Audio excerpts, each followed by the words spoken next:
Okay, continue with the Punch story you're starting with. Another story is a human interest story. So the Commissioner of Police of Ogun State, Abiodun Alamutu, yesterday confirmed the killing of Mr. Taiwo Oyekomi, the Director of Finance and Accounts, attached to the office of the Governor, Dapo Abiodun, at Okemosa, Abeokuta. And they said he was gunned down while returning from the bank, where he had taken a bullion van to withdraw some funds for the state. The Commissioner of Police said the incident happened on the NNPC bridge near Kuto, Abeokuta, and he was rushed to the state hospital, Ijai, where he was pronounced dead. So according to the story, he had gone to Fidelity Bank to get money for the state using the bullion van. And he was supposed to go with a police escort, but the police that was supposed to escort him had some probably family issues, and he was excused, so he traveled, he wasn't around. By the time they finished from the bank, just heading towards the bridge, a vehicle stopped them, ambushed them. 5 persons came out wearing their hoods and started shooting. They shot him straight, used the sledgehammer, opened the spectacle where they keep the money, took the money and ran away. So by the time they rushed him to the hospital, they found out he was pronounced dead in the hospital, and investigations have started. They're asking for the CCTV of the bank. They want to ascertain the vehicle those robbers used to attack, see how they can trace them. They've also sent messages across the states to block the borders so that people are not able to run away and all of that. So I just hope that they'll be able to give him justice. This is a painful story. Really sad. And that's why in Punch? Yes, I do have a story. The Norway's Equinor has sold its shares within the Chevron.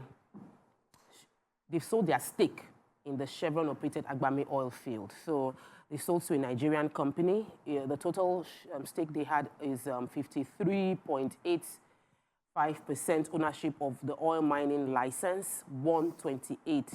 And Equinor's presence has been in Nigeria since 1992. Now they've sold this particular oil field to a local company. And the reason I'm taking this story is because we're seeing a trend of many international players stepping out of the oil and gas industry because we can see a global play of energy transition, and Nigeria still depends largely on this as our major source of income. We need to start thinking of diversifying quickly. All right, let me take this story. No fewer than 25 lives were lost while 15 others were seriously injured in a petrol tanker fire which occurred as a result of an accident at the Peke village along the Oko-Olowo area in Kwara State.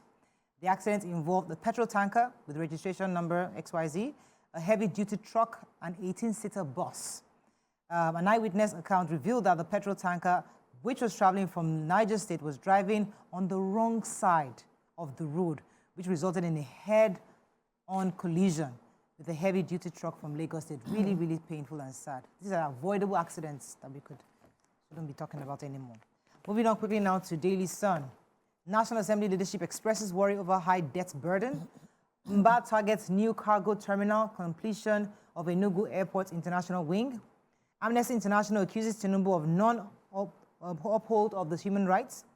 Lockdown court orders minister to provide details of the 535.8 million naira school feeding. Excitement in Anambra as Arthur Eze's 5 billion naira donation for poor needy palliatives is provided. 800 litigations, Wiki hire SANS to defend FCT. Supreme Court okays indefinite use of old, new banknotes. Okay, which story are we starting with? Wiki. So Wiki has announced, who's annoying our FCT? The FCT minister has announced that there are over 800 litigations outstanding against the FCT by citizens or individuals living in Abuja. And he says that he has also alleged complicity on the part of some officials of the FCT in getting judgments against the FCT. So what he's also alleging is that they do some kind of what we call consent judgment, where both parties agree, and then they'll go and register it, and it will be against the FCT. So what he's going to do is to employ SANs to face them in court. No chance for nonsense. All the cases must come out clean. He says, I have never seen a territory with over 800 litigations. Some of these litigations were in connivance with staff of the FCT. So I have said that I will engage SANs because I don't want a situation whereby someone will go to court and then agree with the plaintiff and the judgment is entered against the FCT. So we'll see Okay. fire for fire. So, doing still talking about court cases, we have the judge, let me get, Federal High Court Abuja has ordered the Minister of Humanitarian Affairs, Disaster Management and Social Development, Dr. Bode-Saadu, to release details of how the 538.8 million naira was spent on feeding of school children during COVID lockdown. So now it doesn't involve her personally, but it's under her ministry, and they had been requesting under the Freedom of Information Act. So Justice Nkoyemaha has directed the minister and the ministry to furnish the civil society groups of this information. Previously, they had reached out to the former minister, Hajia Sadiya Umar Farouk, to respond with the information, and they haven't been able to get all the necessary details. Now they want to investigate and look through how the money was spent. And I'm hoping that if they look through, if the current minister submits the details of how the money was spent, they can hold the previous minister accountable for any mismanagement that they see when they investigate, so that we don't distract this current minister from doing what her primary assignment is. Besides, you know, this is not, they cannot prosecute the matter. Let the security agencies that can go now and, you know, and probe the books, so that we know we have the proper. Let's not just be diverted. You know, we've always talked on this table about philanthropists giving back to the society. So I'm really excited about this news. Arthur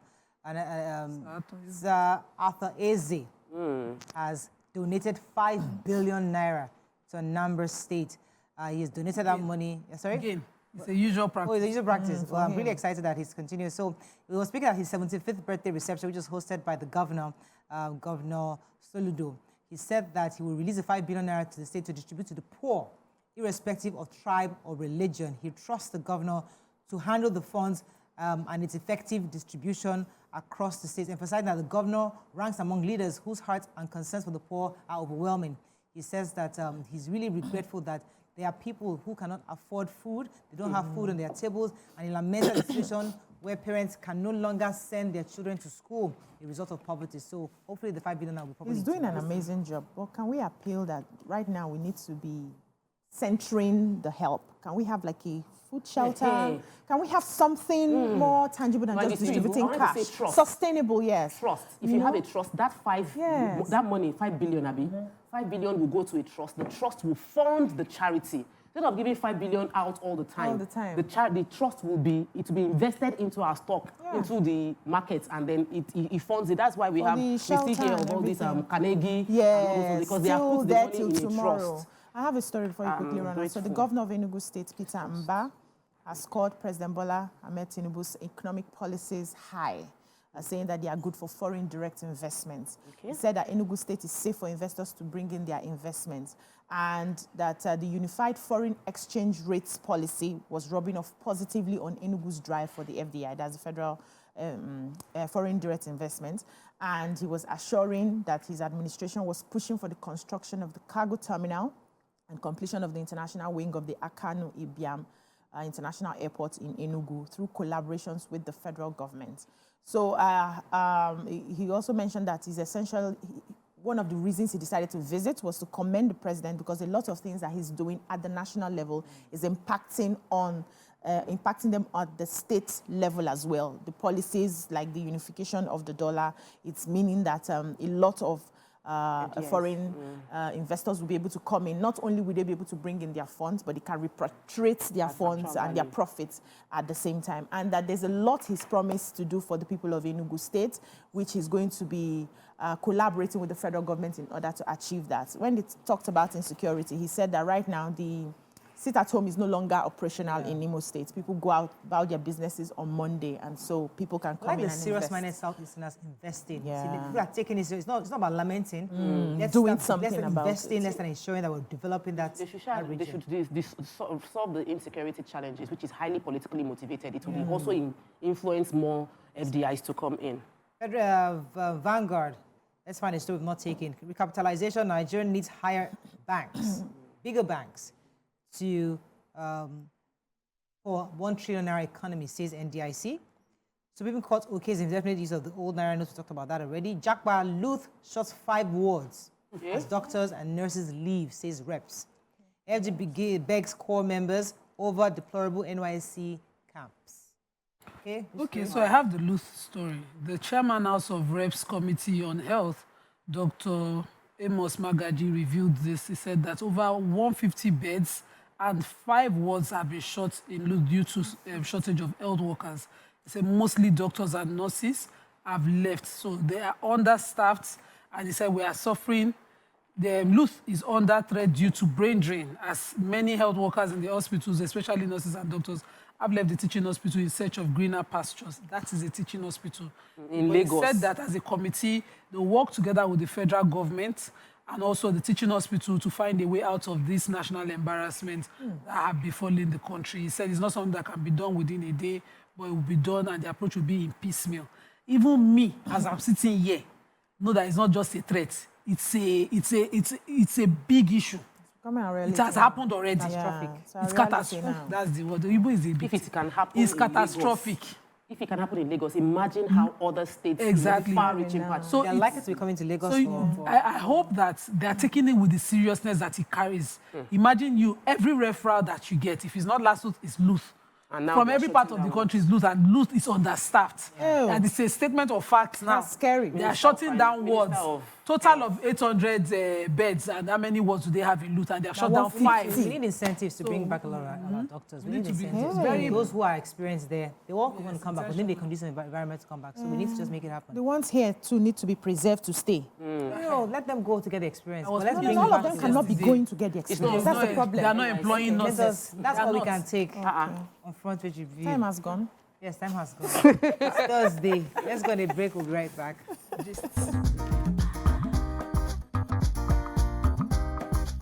Stay tuned. Your View will be right back.